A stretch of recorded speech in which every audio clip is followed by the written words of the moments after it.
Hello everyone, this is Nick Deman, and today I have something a little bit different for you guys. I totally forgot to properly record Game 4 against Krot in the semifinals of the Veteran Elite Tournament, so here I am with the replay open, and I'm going to be giving you a brief rundown on my aim, my thought process, or what I was hoping to accomplish here. I'll take a look at my perspective from this so that we don't have information on Krot stuff. You'll see what I was seeing as we were running through this. Yeah, I think that's about it.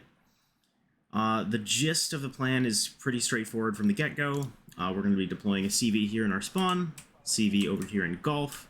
I know he wants to send something down here and spot my fob and kill it, so I believe what I wanted to do is send out the KA-29 out this way to catch that.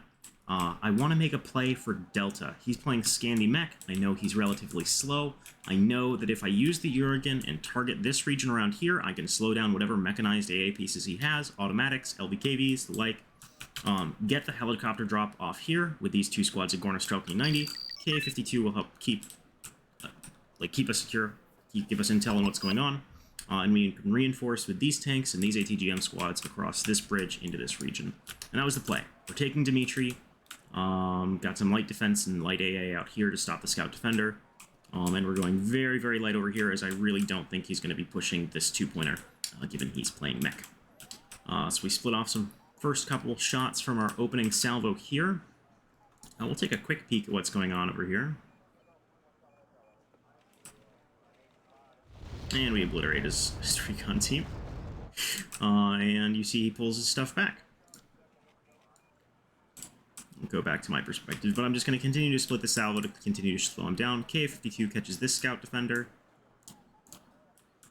In fact, there's not one coming out down here just yet. This was a salvo assuming that he had continued pushing forward entirely, but as you can see, he's been forced back significantly. I think we can see like 5,200 meters or something with exceptional optics on the KA-52, so we should be able to see stuff out to around here, but we wouldn't actually be seeing stuff back there with this yet. Puff is out. KA-52 is over the water, and I don't have much in the way of AA aside from these scrudgets. This is very scary. You call out the Yak 141 to try to deal with this.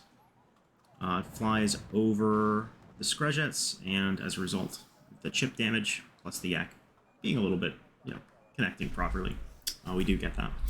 The reason the Urigan is deployed forward here, by the way, is because I wanted to keep the salvo as tight as possible, while also potentially giving Krot the idea that this is where my fob is, as he is a notorious fob sniper. And now that we see this, I'm going to start salvoing up the remaining shots of the Urigan so we can try to stun this. I think I'll be switching the Metis M's off on the Gornos here, as I'm hoping to catch him by surprise, as he doesn't have intel that I've done. Actually, he should know. He should know that this has happened. Okay, salvo's coming in. Only now that he's entered range and is not going to be able to get away do I try to turn them on. I do lose an MI8. 1, 2, 3, 4, 5, 6, 7, 8. I have, in fact, full salvo. That was a mistake. I should have gone for the automatics. And unfortunately, the automatics remain just out of range of the Gornos here. But we do have a tank up here, which should be able to, in conjunction with the Gornos, scare him back. And I think what we will see here is that we pretty much slaughter all of the infantry that was present in these vehicles. We don't really have great optics. We don't see them until we get up close. But this is a pretty big deal. KA-52 does see the scout defender over there. I think as a result of this KA-29, we go and intercept it. He's not going to be catching our fob today. And yeah, we've managed to secure our hold here. I'm probably probing more with this MI8 than I should be. Those transports there house manpad teams, so there could be one in this vicinity. And what we're going to do now is we're going to start purchasing up CVs and start getting that early +2 tick. The long-term game plan, once again, is just going to be to hold both of our two-pointers, CV them up, and keep our opponent out of this area, leveraging our good forward position in this town and ATGMs to zone him out of this region, and utilizing the Urigan to make a grind in this region untenable. And I want to say things look a little quiet for a little bit, so I'm going to speed up until we see something of interest. I am lacking a little bit in terms of vision, as the KA-52 has been sent back to the fob to repair, and I have very little vision control. My opponent invests in a beacon and tries blind firing the position that he suspects my Jurgen was firing from. I do a little bit of counter battery. Don't score. Actually, let's see. Yeah, don't score connections on it there. Put a few more shells into this region to soften it up a bit, and then I believe I start probing forward with the Spetsnaz to see if we can get some sense of what's going on from our opponent. But at the moment, it is very much a stalemate. I would like to get a better idea of what's going on, but probing forward with the KA-52 when he has manpads with 2,800 meter range that could potentially be hiding in this filling is not a fantastic idea. So, what we're going to do is we're going to play passive. We're going to just cement our hold in mid, and continue applying that +1 tick bleed, and preparing for our opponent's inevitable counter push. And here we go, we kind of see the first probing actions from Krot here, throwing that infantry squad forward, getting mulched by the Screjets. We notice something gets killed over here. Still have, admittedly, we are lacking recon here as well. And I just threw my Yak 141 into 2 automatics. This was kind of a funny moment because I was saying, wow, I think we're actually doing pretty good here. All I really need to do is not make any, critical blunders, and we should have control of this game. When I was actually playing through it.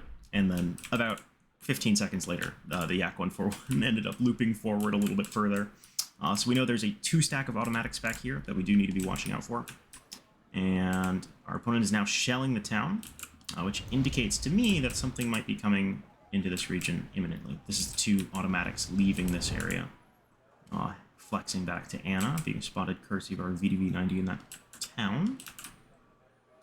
And as a result of the Yak getting obliterated, I'm bringing in some heavy SAMs, as I expect our opponent is possibly going to try to leverage the bombers that he has in his deck. As the F-16 with 2,000 kilogram bombs with 20 HE would make grinding in this region quite problematic. And I see a ton of stuff coming in here for our opponent. We do get some hits on it, and okay, yeah, this is a rather large push coming in with what looks to be perhaps 2 full cards. 3, 6, 9, 12, 15, 18, 24, 21, 24, 24 or so of these fire support jeeps.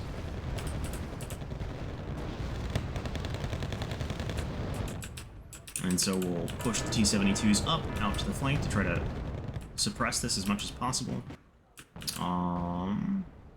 Pushing our infantry forward over here to try to clear out the fire support that he has back in here.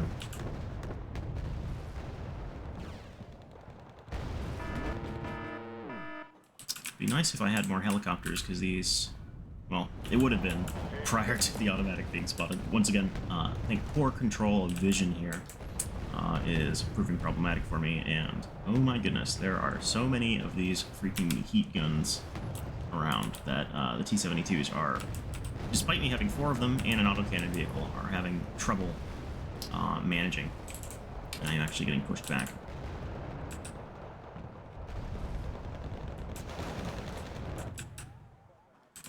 As are you again doing?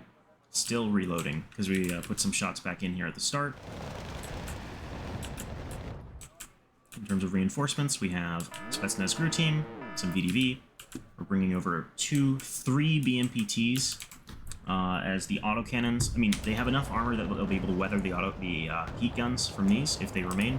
And the autocannons should also put them down with a single burst, as I believe they have, yep, 3 AP kinetic. And outrange him, actually. So they should handle this and handle the infantry rather well. But they're not going to give me very much...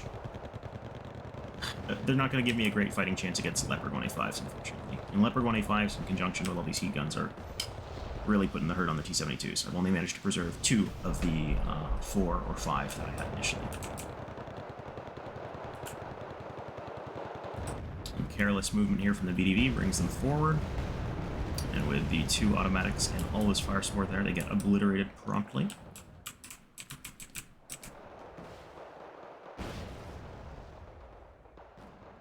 Hopefully see this hop back after it fires another shot.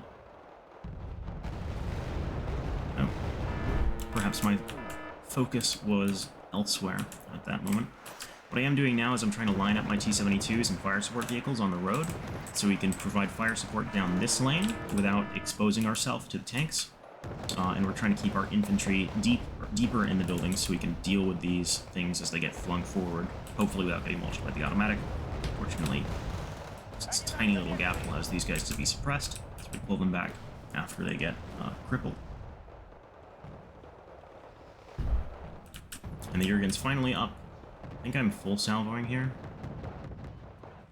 Yeah, that's not... I should have split that up a bit, although I think we will cause, hopefully, considerable damage to whatever it is back here. Okay. Get some damage in, but probably would have been better suited to attempting to panic units rather than attempting to kill them. A little bit of an overextension there with the BMPTs because my Spetsnaz crew are forced to sit back in the town. I didn't realize that he had swung them out this way. And with the Ka-52 hovering at low altitude, it's also not providing great intel for me. I really should swing this out to the right. Tried to catch one of his Leopard 25s when they got a little bit close. Looks like we do... No, that's just a Hellcat, or an M41.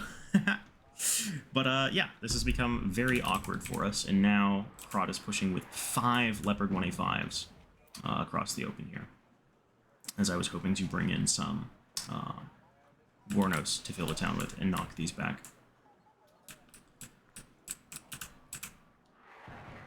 So, with this, I'm going to try rotating into the forest here with this, as I believe I can overwhelm whatever he has remaining here, as I've just hit it with the Jurgen not too long ago. We can see he's very thin here.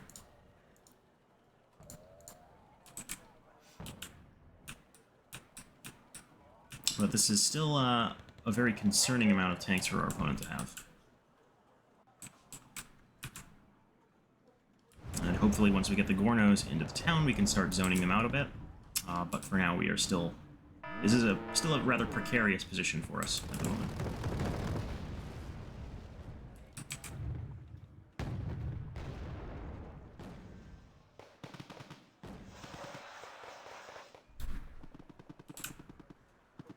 You have some ATGMs coming in.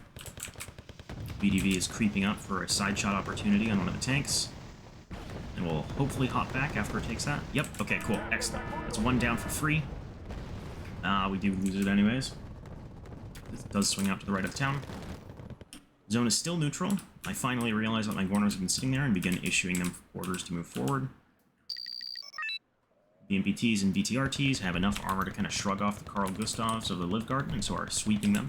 Our opponents realize this and is now bringing them back. Su-25T comes out.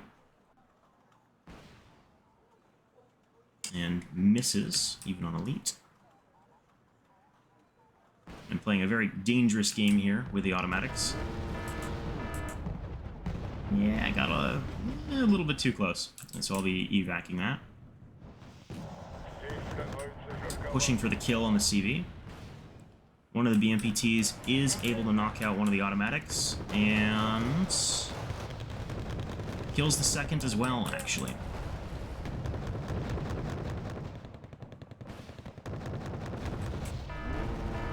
RBS team that's lagging a bit behind here is actually providing good support for him. CV does manage to survive.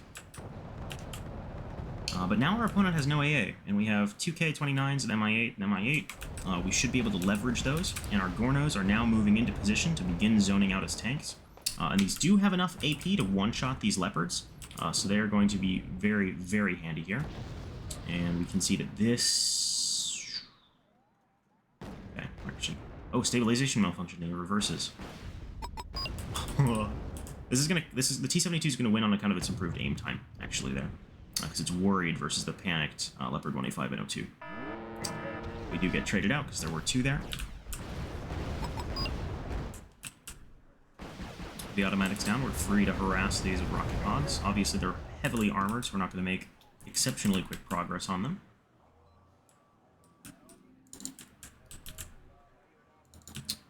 Oh, and our opponent has basically just been hammering this, and we are very fortunate to notice this and move it off to the side and get out with 1 HP. He does get a little bit of a tick for us as we're moving, but we have a pretty solid lead from maintaining control in this region for some time.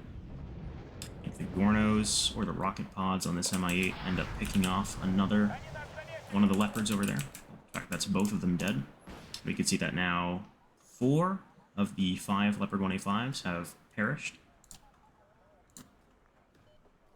Our opponent is very light in this region now, so we're going to be retaking this town over on the right. Harassing one of our opponent's manpad teams and throwing away 2 K-29s in the process, I believe.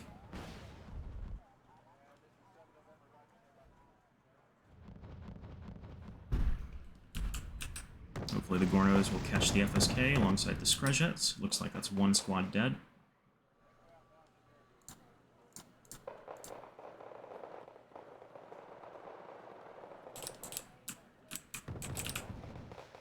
And the other manages to do a considerable amount of damage to the squad, but doesn't eliminate it before the Screjets roll in.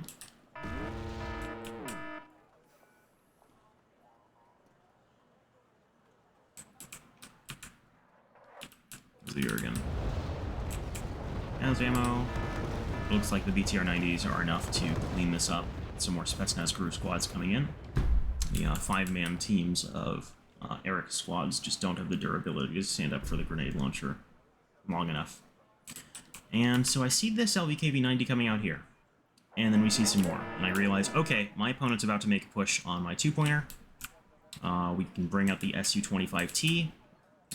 We'll try to eliminate the AA pieces, and if we're able to ID and eliminate the AA pieces, we should be able to harass him with our helicopters. We have MI8s, K-29, Jurgen Salvo coming inbound. It's coming in on, I think, this region here to try to stun the LVKV-90s. I've pulled back the Spetsnaz Gru from the edge because what I want to happen, so I'm okay with giving up line of sight, but I want to hit these once they become like close enough that I'm not going to be missing. So you can see I pick off 2 transports there. VDV does get overwhelmed, does get the shot off, does still get 2 connections because I pulled them back a little bit from the edge to make sure their accuracy would scale up a bit. I will lose the VDV-90 there. But slow this down for a minute. What do we see? I actually, like, something I can do in-game, right, is I can pull up the previews for these and I can try to ID them. I believe this is AA. I'm going to go switch over to neutral view so we can actually see. Okay, 3 LVKV-90s here, which will be given away by their silhouette during the actual game. So I am aware of this. And I am going to be trying to harass these as they're coming in. I do pick off the first. And we did flex over some T-72s that were coming over from here, so we do have a good amount of infantry ready to try to repel this. Seed does not connect. The SU-25T will pick off another LVKV-90, and the last one, and that is all of our opponent's AA down. We do have our 2 MI8s, 3 MI8s, K-52, and I think that's it for now. I think we're trying to be careful not to exceed the heli limit, but with no AA here, the Su-25 still carrying 7 missiles. We're in a very good spot to repel this, and our opponent realizes it and concedes the match. And that leaves us at a 2-2 scoreline so far, moving into the final game, which is going to be me playing, well, I guess that you'll just wait for the next video, but it'll be my blue mech once more against Krot's USA on Paddy Field. But hopefully you will join us for that then. That's all for now, folks. See ya.